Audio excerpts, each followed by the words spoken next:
Profesor José Castañeda, desde Baja California, México, y en fase terminal de una gripe, saludándoles afectuosamente y deseándoles lo mejor, como siempre reconociendo el trabajo abnegado y voluntario de los directores de esta noble institución, Facultad Internacional de Ciencias Teológicas, el Cairo de Dios, los distinguidos Eligio Montero, Salomón Tuyuk, Luis Cárdenas y demás de este equipo fantástico de siervos de Dios.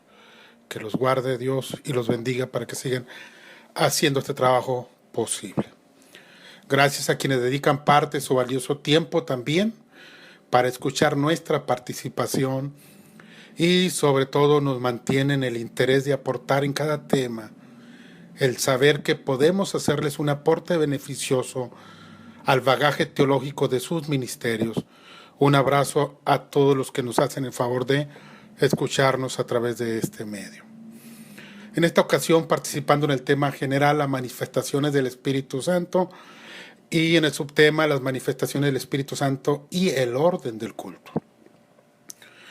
Por considerar que nuestras enseñanzas pueden definir o redefinir el pensamiento y práctica del culto a Dios, particularmente de mis oyentes, es que me siento obligado a plantear algunos criterios fundamentales en relación a la adoración, que es en la que se centra el culto y las manifestaciones, para posteriormente, sobre todo en el miércoles y el viernes, ir de lleno a lo que considero importante enfatizar sobre las manifestaciones espirituales en el culto cristiano.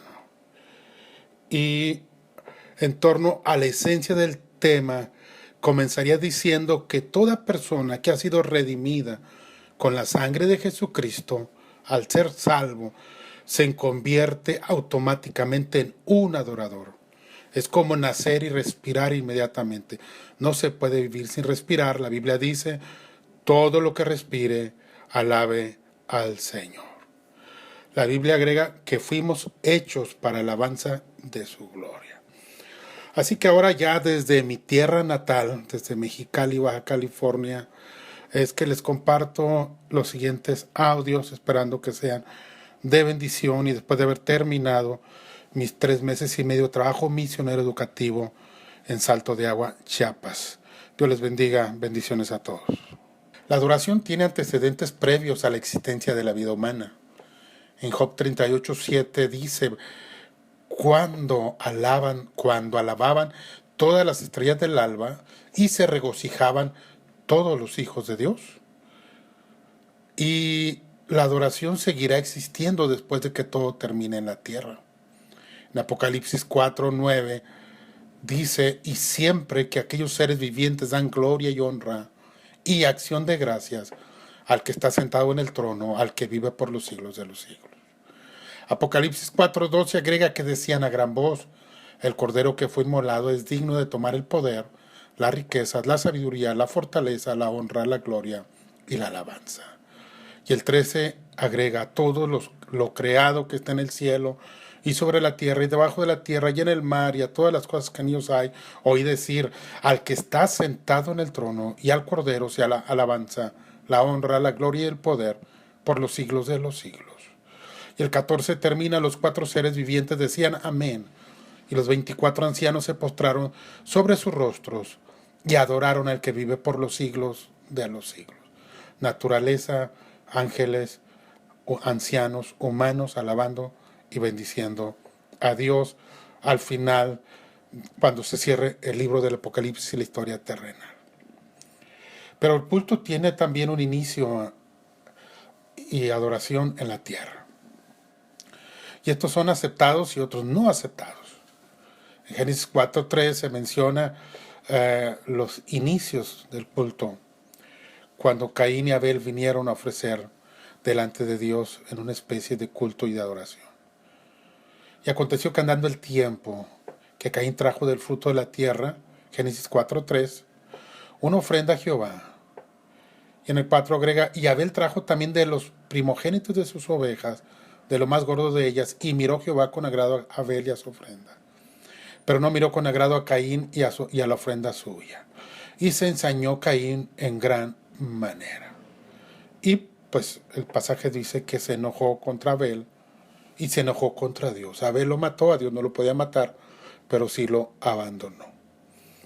Todo producto de un culto y una adoración y un sacrificio que fue rechazado y que en lugar de encontrar la razón por la que fue rechazado, atacó a quienes sí fueron recibidos y se desilusionó de quién iba dirigido el culto.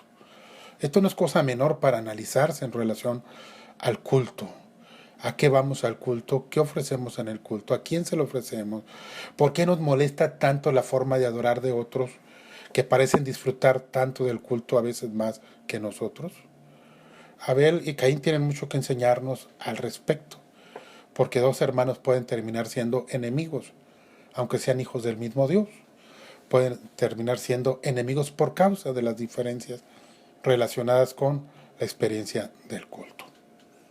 En Israel, que es nuestro antecedente directo del culto a Dios, se nos enseña que el culto era colectivo, o cuando menos en esa parte que nos interesa, y que son formas del culto de Israel de las que podemos extraer algunos principios. En primer lugar, la forma del culto de Israel no era tan emocionante como nosotros lo imaginamos. Eran sacrificios físicos, rituales en el tabernáculo y posteriormente en el templo. Ceremonias caseras como la Pascua y celebraciones socio-religiosas como las de la cosecha, donde salían de las comunidades llevando sus primicias y los jóvenes con pandero y danza en grupos de júbilo llegaban hasta la casa de Dios y entraban por las puertas del atrio para ofrecer sus ofrendas de gratitud. Era danza jubilosa. Obviamente no era dentro del lugar sagrado, sino principalmente por la calle y luego en los atrios, o sea, fuera de el núcleo de la estructura del templo. Hablo del lugar santo, lugar santísimo y atrio de los sacerdotes.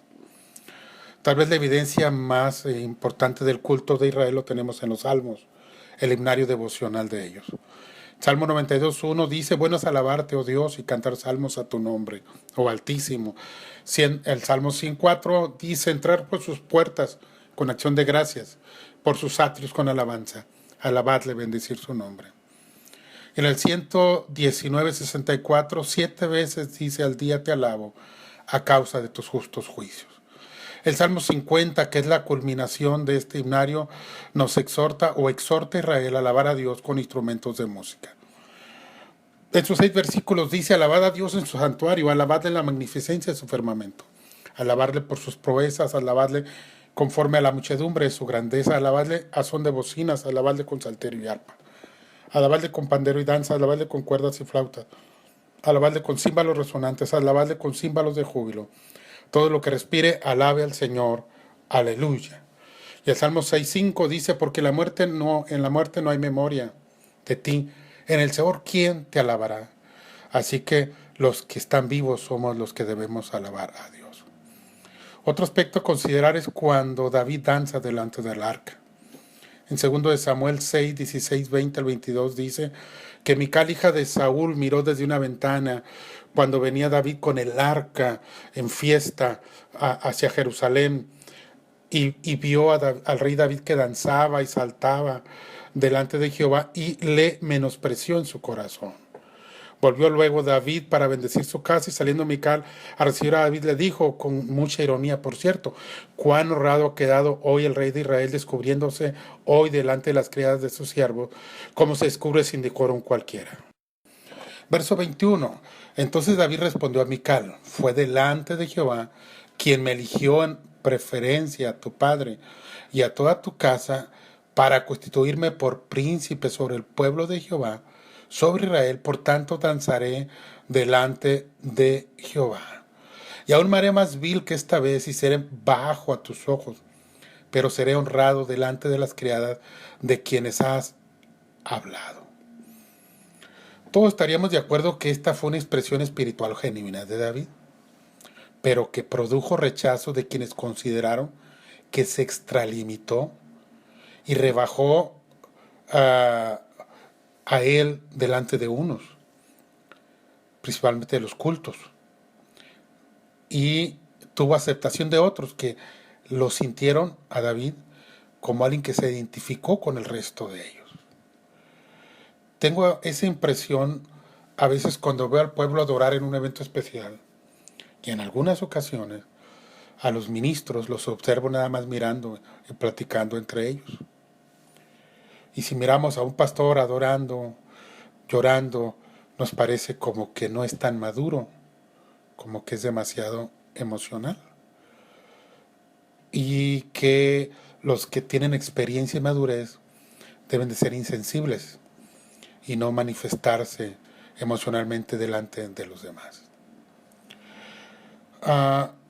Nota al respecto, yo quisiera decirle sobre David. En primer lugar, que David no lo hizo en el templo, lo hizo en la calle. Tampoco estableció una regla o una forma de adorar. Fue una expresión especial de alabanza extraordinaria porque regresaba el arca a Israel. Y no se registra, o a Jerusalén, y no se registra como un patrón permanente de él o como algo que se practicara intramuros del templo o del tabernáculo. Una vez más, quisiera yo aclarar que no estoy cuestionando si es correcto no danzar para Dios o si es correcto no hacerlo dentro del templo. Eso lo trataré más adelante. Lo que estoy estableciendo es que no son patrones propios de un culto a Dios en el templo de Israel. Son expresiones coyunturales de un adorador y que produjo incomodo en algunos que apreciaban a David, que creían que se estaba rebajando, y produjo identidad con otros. Nuestra forma de adorar va a ser ese parteaguas. A algunos les va a agradar y a otros no les va a agradar. El culto no siempre es agradable a Dios, como lo vimos en Génesis, porque el culto sin obediencia es estéril.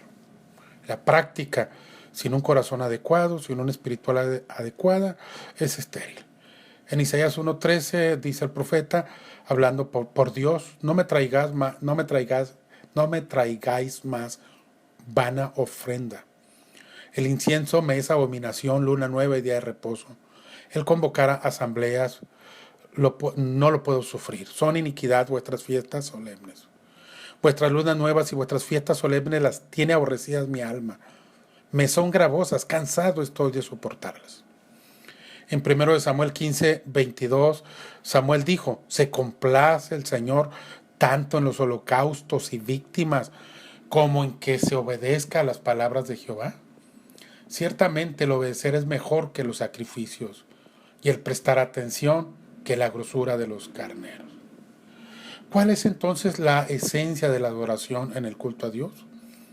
Lo primero que debemos de recordar es que el culto es para Dios y no para nosotros. No es para manifestarnos o satisfacernos a nosotros mismos, sino un acto de gratuito y genuino deseo de adorar a Dios. Un evento en que lo más importante no es lo hermoso o profesional de la liturgia, sino cuánto se agradó a Dios, cuánto Él se agradó de nuestra adoración. Esto acorde con la naturaleza y motivación con la que nosotros celebramos un culto a Dios. El ser humano tiene necesidades de expresión, tanto física, emocional como espiritual, y el culto a Dios no es la excepción. Pero el punto central no es tanto lo que hacemos, sino la razón de lo que hacemos y a quién se lo estamos dirigiendo. Y luego entraremos al terreno de la práctica y sus excesos.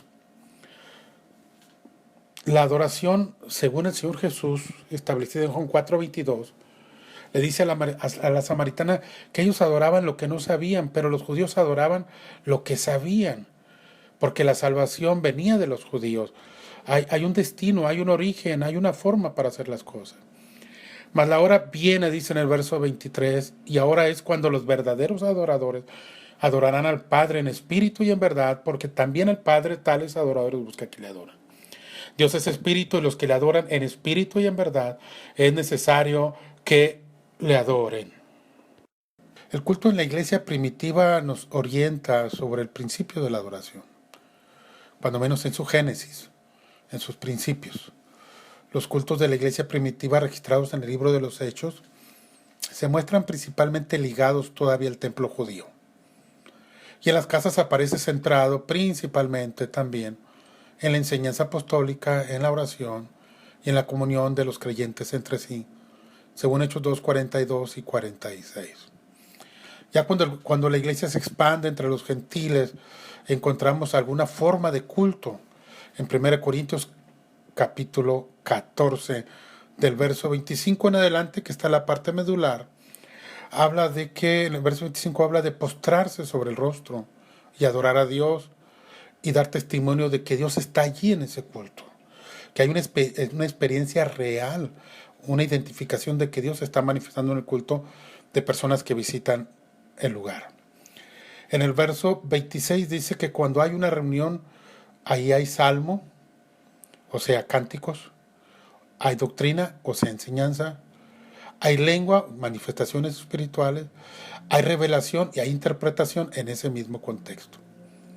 Y que el punto central, dice el verso 26, que debe ser de identificación. El verso 32 expresa ya un sistema de orden aún de los que tienen liderazgo. El espíritu de los profetas está sujeto a los profetas. Nadie puede arguir que lo que hacen no lo supo porque estaba en el espíritu. Está sujeto lo que hacen a su conciencia. La persona no pierde conciencia, no está inconsciente por fuerte que sea una experiencia espiritual donde está hablando y está diciendo cosas.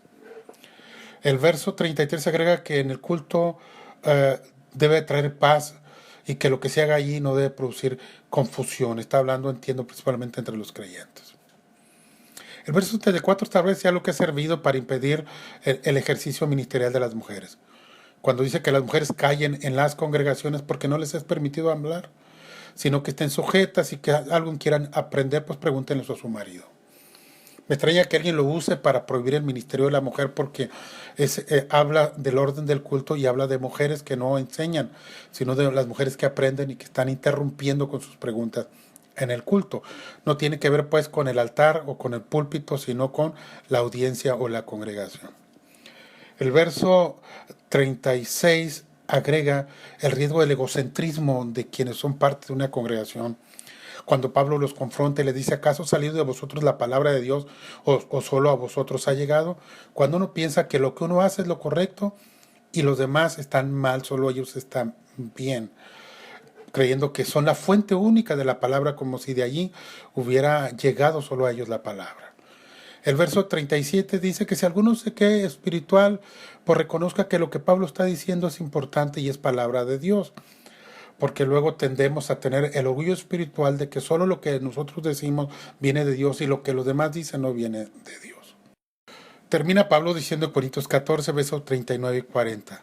Así que hermanos, procurad profetizar y no impidáis el hablar en lenguas. Habla de la importancia de ser sensible a las manifestaciones espirituales. Pero hágase todo decentemente y con orden. Esta palabrita de decentemente y con orden, creo yo que cada quien la lee como le interesa. Para quienes están en contra de las manifestaciones muy exaltadas, dicen que decentemente y con orden quiere decir que no hagan ruido, que estén sentaditos, que estén calladitos y que calladitos se ven más bonitos. Para el pentecostal, que disfruta muchísimo de lo extrovertido y del gozo y del salto y de la alegría en el culto, puede entenderlo diferente. Porque al final la palabra decentemente no tiene que ver con lo que hacemos, sino si lo que se hace en el culto es moral o es inmoral. Es decente o es indecente. Lo que para Mical era indecente, para David no lo era. Y cuando se habla del orden, no tiene que ver necesariamente con estar callados, sino que hay tiempo de reír y tiempo de llorar, tiempo de escuchar el sermón, tiempo de cantar, tiempo de adorar, tiempo de alabar. Orden significaría acomodo 1, 2, 3, 4, 5. Orden significa que se establece un programa y se procura que se lleve. Y que si todos están de acuerdo en que ese momento sea así, que así sea. Orden significa estar de acuerdo en una dinámica. No necesariamente orden significa estar calladitos, como en un consultorio médico, en recepción. Por eso es importante que cada quien lo perciba desde su contexto y lo interprete legítimamente y no tuerce el sentido de la escritura para acomodarlo a su manera hereditaria de pensar. ¿Qué es la adoración? Para entender la esencia de la adoración vamos a considerar las diferentes definiciones de los estudiosos del tema de la adoración. William Temple, citado por Richard J. Foster, dice: adorar es avivar la conciencia mediante la santidad de Dios, alimentar la mente con la verdad de Dios, purgar la imaginación con la belleza de Dios, abrir el corazón al amor de Dios, dedicar la voluntad al propósito de Dios.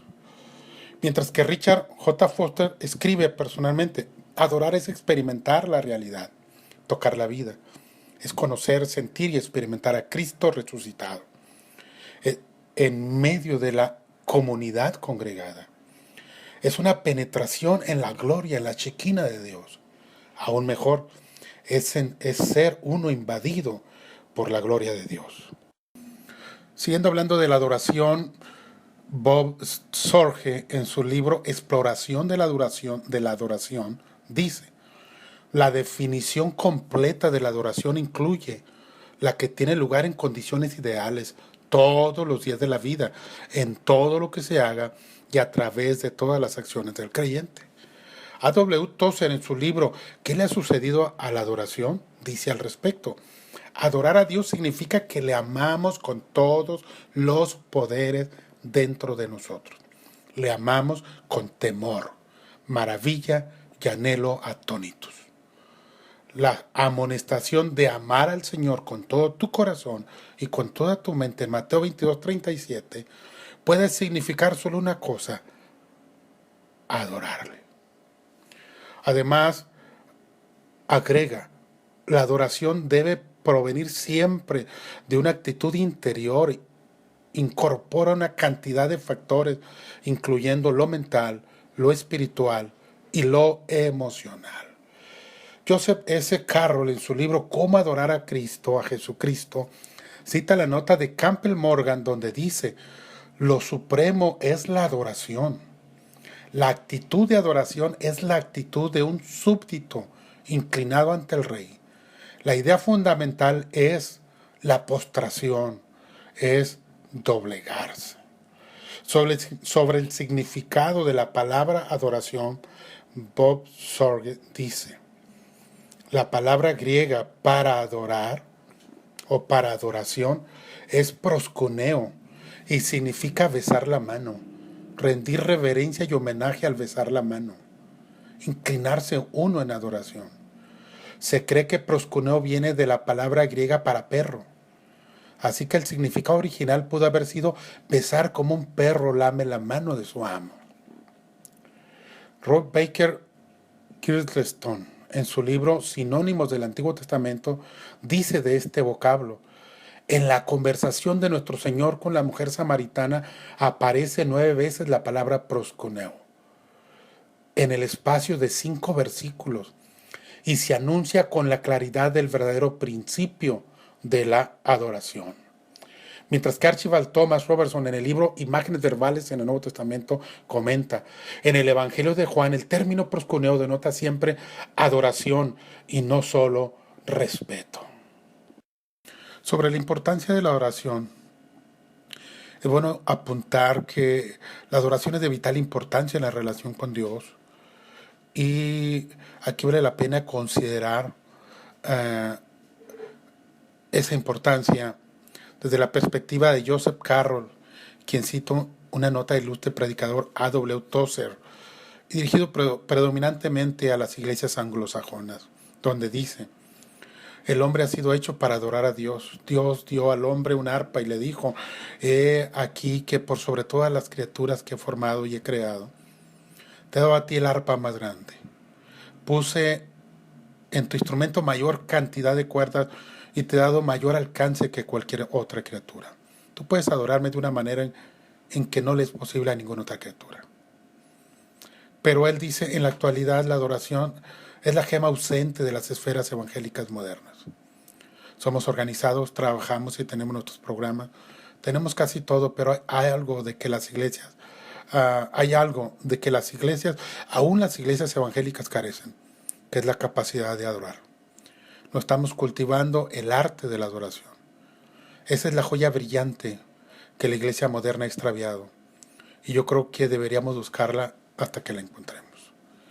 El profesor de Oxford, C.S. Lewis, experto medievalista, teólogo y autor de Crónicas de Narnia, relatando la experiencia que lo llevó a descubrir la primacía de la adoración, dice que le molestaba escuchar que Dios deseaba la adoración, porque le parecía que Dios era un ser que buscaba perpetuo elogio.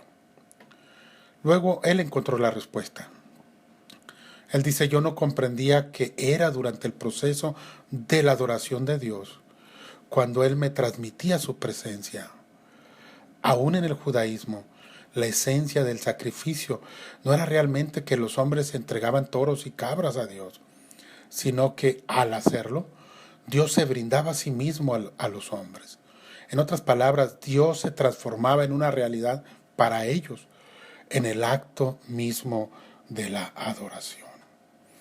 A.W. Tozer dice que no hay una sola tribu en todo el mundo que no tenga alguna clase de religión y alguna forma de adoración. Los hombres y las mujeres tienen un instinto que los lleva a adorar. Jesse Miranda, en su libro El Ministerio de la Iglesia del Instituto Internacional por Correspondencia, comenta al respecto. Nosotros fuimos creados para darle gloria a Dios, Isaías 43:7. Como miembros de su iglesia le damos o ascribimos gloria mediante nuestra adoración o el culto a Dios. Es el privilegio más importante, servicio aquí dado a Dios en la tierra. Consideremos unas cuantas razones por las que adoración es necesaria para un ministerio a Dios. La adoración es necesaria porque Dios desea que le adoremos.